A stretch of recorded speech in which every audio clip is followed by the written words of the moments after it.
A crítica abaixo oferece uma análise detalhada e apaixonada do filme Toma, escrito e dirigido com um senso de urgência que combina perfeitamente com o subtítulo 12 horas para salvar meu casamento, e é apresentada como uma reflexão contínua que percorre os temas centrais, a estrutura das cenas, as escolhas estéticas, as interpretações dos atores e também inclui comparações com outros filmes e algumas hiatos pessoais que ajudam a iluminar a experiência emocional que a obra propõe ao espectador.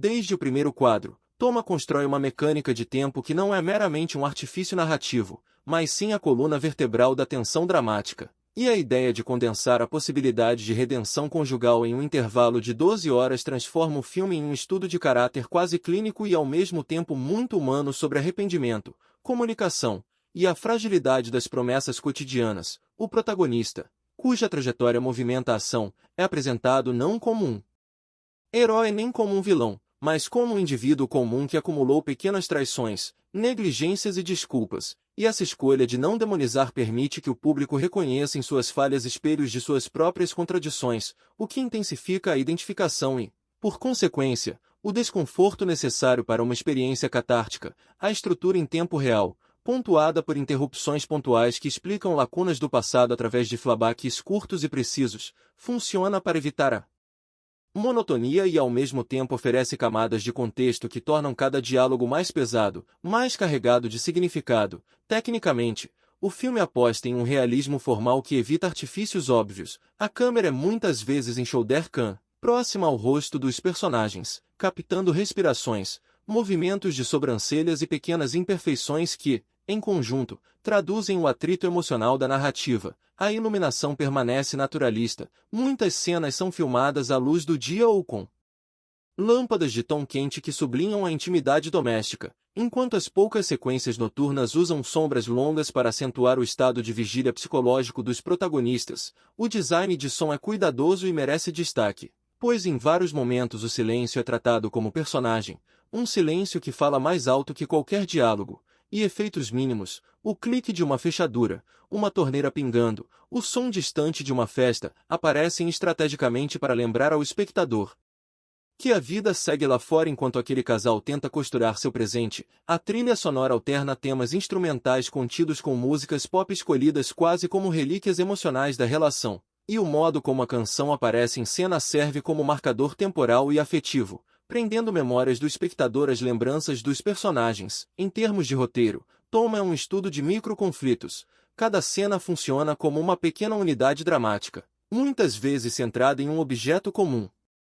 Um anel, uma xícara de café, um bilhete rasgado, que carrega ecos da história conjugal e desencadeia conversas que vão do banal ao profundamente revelador. É notável como a escrita evita didatismo, permitindo que informações importantes apareçam de forma orgânica, por vezes através de silêncios, olhares e hesitações, e essa economia verbal evita que o filme se transforme em um manifesto sobre casamento e o deixa mais como um testemunho íntimo. A progressão das 12 horas não segue um ritmo uniforme. Há picos de intensidade seguidos de calmarias tensas que servem para que as personagens respirem e para que o público processe o que foi dito e o que ficou por dizer. Essa alternância cria um senso de verossimilhança temporal, na vida real, mesmo diante de crises. Há intervalos de trivialidade e absurdas tentativas de normalidade, e o filme capta isso com sensibilidade, mostrando como o cotidiano continua a invadir os momentos de crise com ligações de trabalho, vizinhos e pequenas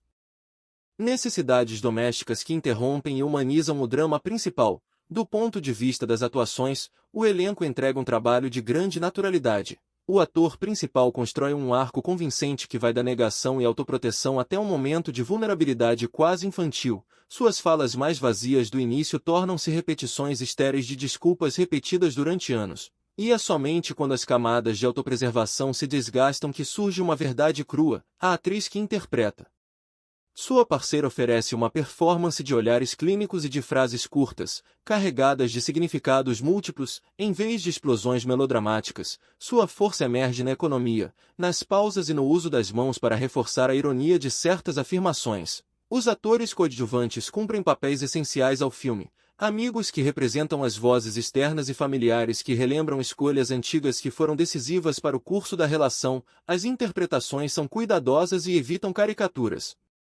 O que é crucial para manter a plausibilidade da narrativa. Em termos de temas, o filme explora a fidelidade sob várias lentes: fidelidade como desejo, fidelidade como rotina, fidelidade como promessa e fidelidade como prática diária. Ele também investiga o peso das expectativas, tanto as explícitas quanto as tácitas, que um casal carrega ao longo do tempo, e mostra como a falta de comunicação transforma pequenas ignorâncias em traições existenciais. Há uma cena simbólica, que eu considero um dos pontos altos do filme, em que os protagonistas tentam montar um móvel juntos. A montagem paralela entre as peças que não se encaixam e suas memórias desalinhadas comunica com clareza o tema central sem recorrer a falas expositivas. Esse recurso visual funciona como metáfora e traz uma leveza formal ao drama, cedendo espaço para que o público faça a conexão intelectual e emocional. A direção de arte explora a casa do casal como um personagem que testemunhou alegrias e frustrações, objetos antigos, fotografias e até a distribuição dos móveis contam a história do lar, mostrando que o espaço já foi palco de festas, discussões e promessas feitas em noites de embriaguez amorosa. Essa atenção aos detalhes reforça a ideia de que um casamento é um acúmulo de coisas e de momentos, e que desfazer esse acúmulo não é apenas uma questão de diálogo, mas de reorganizar afetos e rotinas. O filme também dialoga com outras obras sobre relações humanas. Em comparação com Marriage Story, Toma é menos jurídico e mais íntimo, menos preocupado com a lógica do processo de separação e mais interessado nas microdinâmicas emocionais. Em comparação com filmes do ciclo de Richard Linklater sobre relacionamentos, Toma compartilha a ênfase na fala e no tempo, mas se distancia por sua urgência narrativa concentrada em 12 horas, que impõe um mecanismo de tensão que não permite a narrativa divagar por longos anos. Por outro lado, há ecos de filmes latino-americanos que privilegiam o realismo